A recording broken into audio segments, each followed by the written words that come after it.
Hello, my name is Awais Usmani, and this is my group mate. My name is Bhim Kandel. All right, so we did our project, which is Tank Frontline. We didn't do the chess because I was not very familiar with the technicalities of chess, and I don't know how to play. And so was the case with the Beam. So we created this project, and we do have our things on Git, and we did try our best to follow all the instructions which were given by the professor. Beam is going to talk initially about uh, how the app works, how our website works, how to play the game, and he will give a quick demo, and he will talk about some prompts that he give to GPT or any LLMs to create the video. And in the later part, I will show you how I deployed it on the cloud and which prompts I use, where I get stuck, and which problem I face while doing this project. And we already have it live up and running on cloud. And after this video, it will be posted on the YouTube. So it's over to the Beam. Beam will give you a demo. Yeah, we are back in the screen now. Uh, Let me give you a quick glimpse about how our project looks like. This is our login page, and this is our sign up page. Once we'll have to create the account before login. So I have already created the account for this one. I will try with my dummy account. One, two, three, four, five. Let me get access. Yeah, this is the front end. It looks like this. So I would like to give you some information about the Tank Frontline. The Tank Frontline is the browser-based game. You can run it on any browser. Just you need to create an account, login, and start playing immediately. So here is a resume and pause button here, so you can come back and continue your game where you last left off. So basically, we are your scores and stats are saved to a database. So every time you can come back, your progress is there waiting for you. So on top of that, I would like to add some another point. This it's not like a game only. It's a complete full stack web-based application with a real server, real database, real security, and we have added the intelligent AI NMA. So I would like to discuss about the technology we have used in this project. For the front end, we have used the JavaScript, CSS, and HTML. When it comes to backend side, we have used the Express.js as a JavaScript framework. For the database, we have used the MongoDB because it is quite compatible to play around to JSON data. So for the deployment, we have used the Docker because it packages entire application into a container, so anyone can run a project on a single command. So before we start playing, let me show you some of the screenshots of the prompt which I had given to ChatGPT and Claude while developing the project. I will share my view based on my experience. My team member might have different thought on this. So I have so many screenshots. If I try to go through each and every screenshots, the video might get longer. So I try to make it short as much as I can. So before I start recording video, I already sorted and filtered some of the interesting screenshots on my desktop. Let me go through that one first. Yeah, this is the very first prompt that I have given to ChatGPT. Hey, act like a professional game developer, help me to building a 2D game, blah blah blah. And here is the result of that. And let me show you the another prompt. Please make a. In this project, we follow the incremental development approach. If any idea comes up in our mind, we try to implement in the battlefield. So, hey, please make a small change in the game when the tanks state blah blah blah. And most of the times, almost the 50% of the times, that's the code given by the ChatGPT was not working properly. So here is the. I just want to show you the glimpse of the code given by the ChatGPT and the I try to copy and paste and try to execute that code and I get this result. So this is the blank screen. So most of the times, as per my experience, there must be the human in the loop. Most of the times, the code generated by the ChatGPT, I need to refactor and refine. I need to understand what's the purpose of the code, what's going on my project before I placing the code on the Visual Studio. I need to make sure that the code is working properly or not. So when it comes to code, as per my experience, I in this project I used two. AI tool, ChatGPT and Claude, as per my experience, in terms of coding, when it comes to code, the Claude is quite good than ChatGPT. I'm not saying the Claude will be give you the 100% result. Just you can copy and paste the code and get the job done like a boom. It's not. It don't work like that. I will give you some glimpse of the prompt which are given to Claude too. So yeah.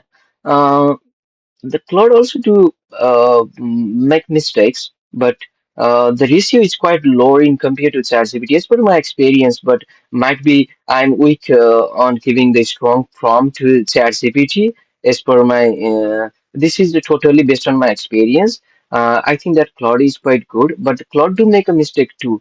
But what I mean is that there must be the human on the loop. You must have to validate the code. You must have to understand what's going on in your project before you before you placing your code in your Visual Studio. We are here back in game now. Let's try to have some experience on Battlefield. I will deploy tank. There are still two more enemy left, and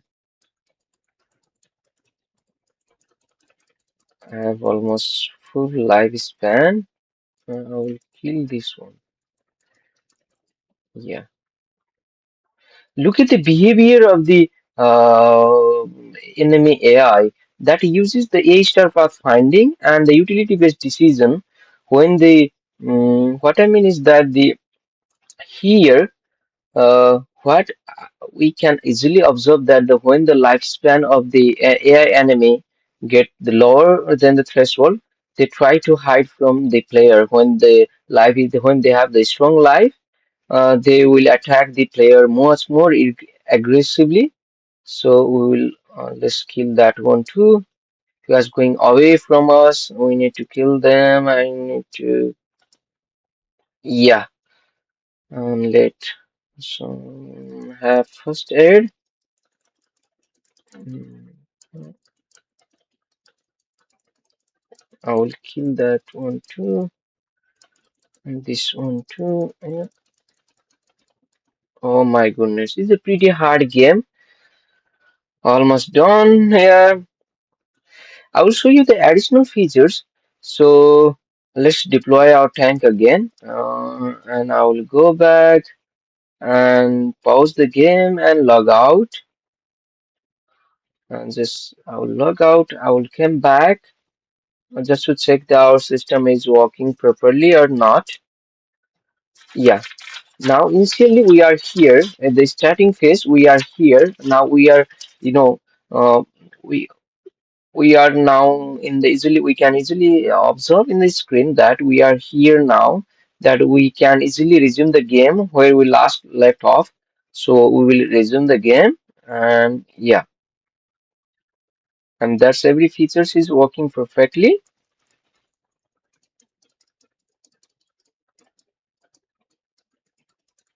Yeah. There are still two more enemy, and it's a wave one, means that it's a level one. When we get the job done with this level one, then our level will be automatically get increased to level two.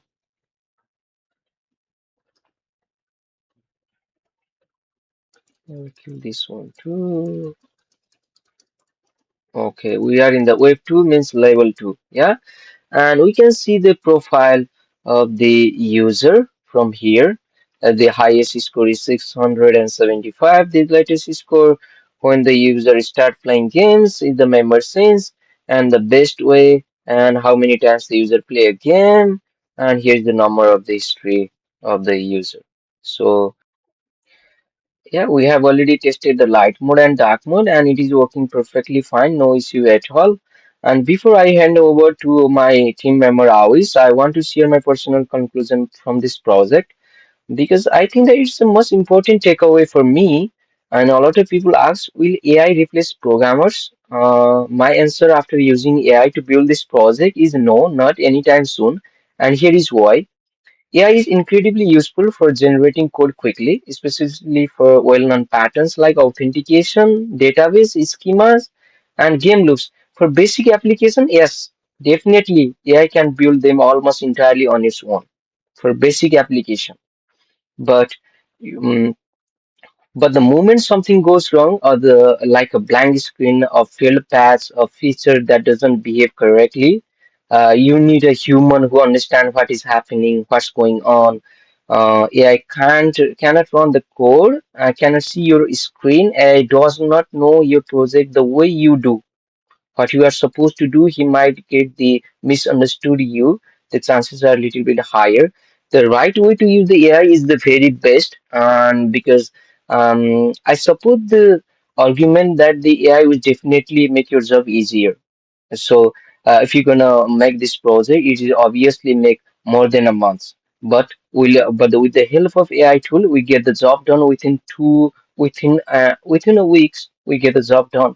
So AI is right away to use AI is very fast, very capable assistant, but the developer must stay in the loop so that they have to validate each and everything that's generated by the AI that is perfect, and you must know when to trust it and when to correct it. That's my thought based on my experience. Thank you. So my friend Bhim already talked about the project, and let me continue with my part.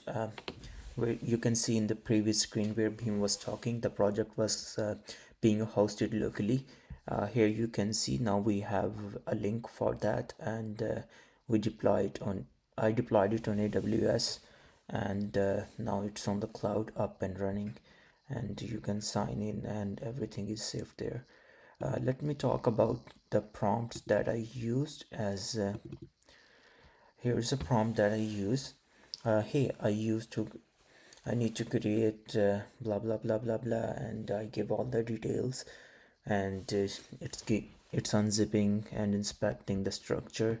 Let's look at the next prompt, uh, where I requested, can you please write control.js file for my browser-based game. So basically, I was trying to get a code from GPT, and most of the time the LLM I used is ChatGPT, and here is another prompt that was used by me, and you can see that the instructions are given for .js controls.js file, and it, it thought for 29 seconds. And let's go to the next prompt. After all these prompts, I'm gonna give some of my opinion on that.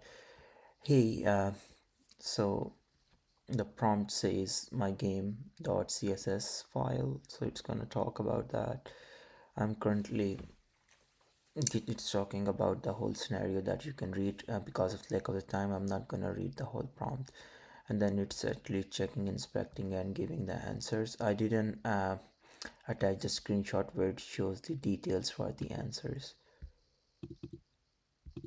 Here is the next prompt where was I said I already have the .NET Node.js Express backend running with my DB, and then I give the whole prompt, and it gave me an answer, and then it says I didn't get the code structure from the file, so I'm reading the uploaded zip, uh, and then it it did work sometimes, and sometimes it didn't, and sometimes I used it to find some errors, and when I asked it to find errors, I put it on the thought mode, and it took 1 minute and 5 seconds here, and then it it tried to give some points, and most of the times it's close to reality, and sometimes it's totally opposite, and sometimes it recommends the things which has already been done. And then I asked again for some error, and here in this scenario it was very accurate. So let's talk my about my opinion on AI. I think AI is it's good to use AI, um, but not all the times. There you should know how to use AI. For example, sometimes it gives you the answer, which are correct. It do help you to save time. For example, if I want to write an entire code from scratch, or if I want to find an error from zero, it will take a lot of time, but it can drag me down to certain points. But with that, you cannot 100% rely on that. In short, I would say make AI your slave. Let it work for you. Don't be a slave of AI. Don't rely on AI for everything. You should know the concepts yourself, and you should know how to implement things. I guess that's all from my side, and that's all for our video. If you have any question, you can always ask us via email, which is mentioned in the project. We will upload the video on YouTube. Thank you so much. Have a good one.